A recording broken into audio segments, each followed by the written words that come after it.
حتى تعلم ما تقولون.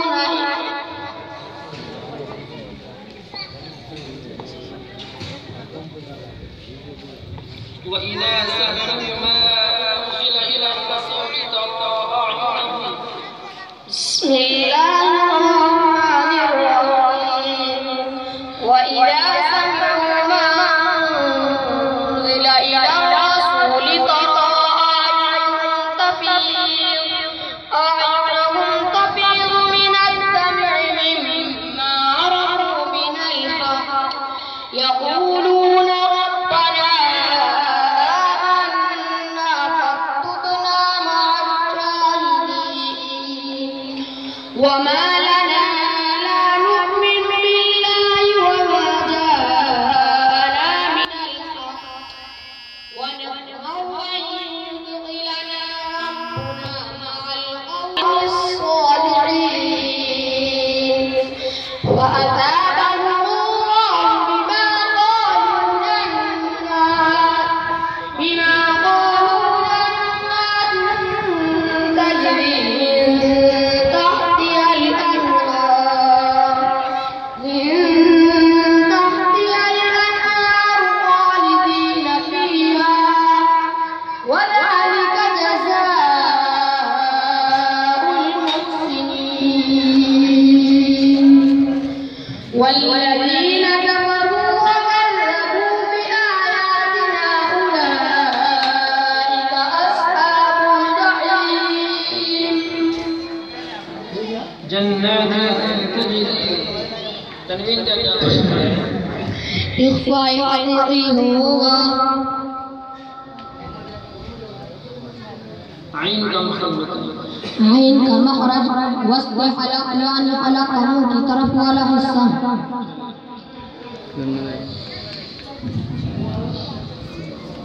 मुसाहिब नंबर 9 तशरीफ ले आए।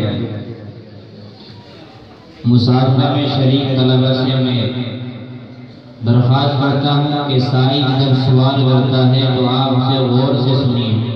कहाँ से सवाल किया जा रहा है और किस बारे से सवाल किया जा रहा है। يا أيها الذين آمنوا لا يسخر قوم من قوم عسى أن يكونوا خيرا منهم.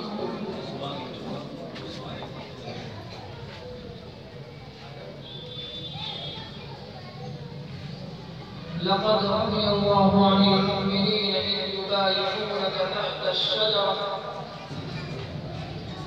أعوذ بالله من الشيطان الرجيم. بسم الله الرحمن الرحيم. لقد رضي الله عن المؤمنين إذ يبايعونك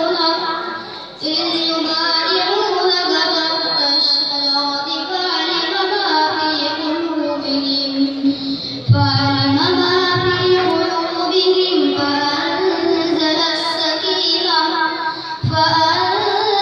السكينة عليهم وأثابهم فتحا قريبا ومغانم كثيرة يأخذونها وكان الله عزيزا حكيما. وعدكم الله مغانم كثيرة تأخذونها فعجل لكم هذه وكف أيدي الناس عنكم ولتكون آية للمؤمنين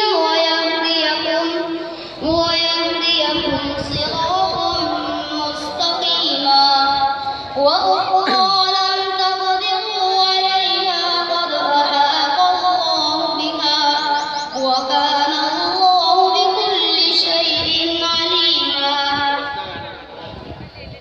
وكان الله بكل شيء قديرا.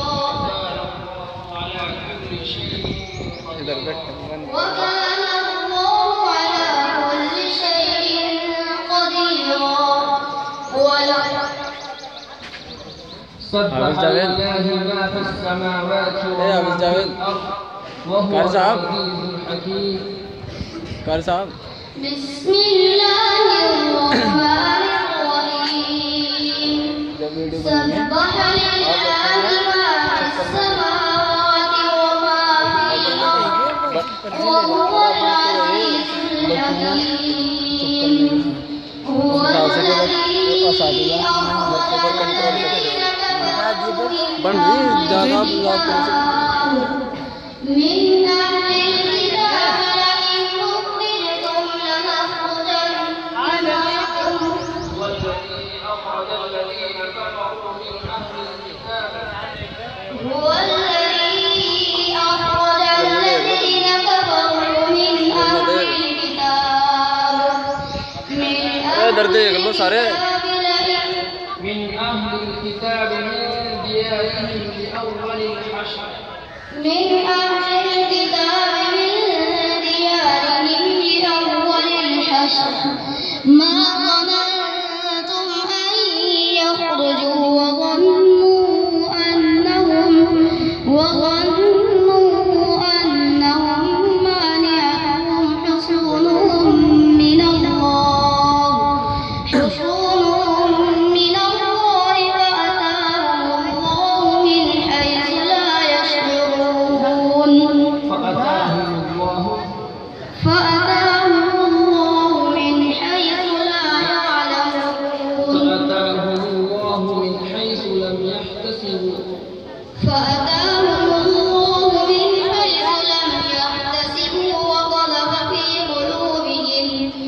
وقذف في قلوبهم الرعب يخربون بيوتهم بأيديهم وأيدي المؤمنين فاعتبروا يا أولي الأبصار ولولا أن كتب الله عليهم الجلاء لعذبهم في الدنيا ولهم في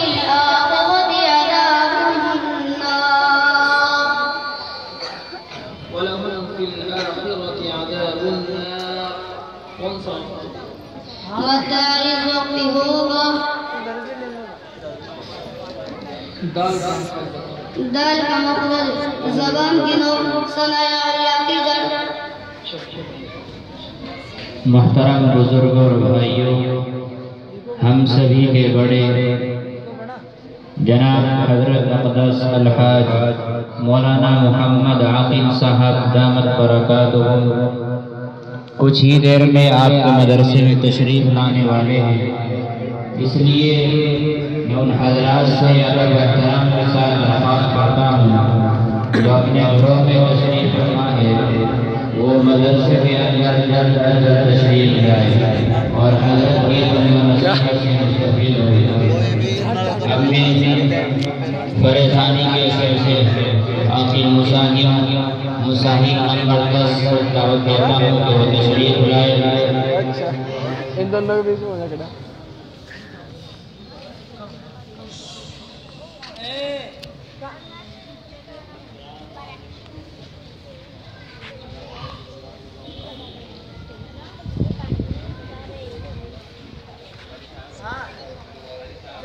يا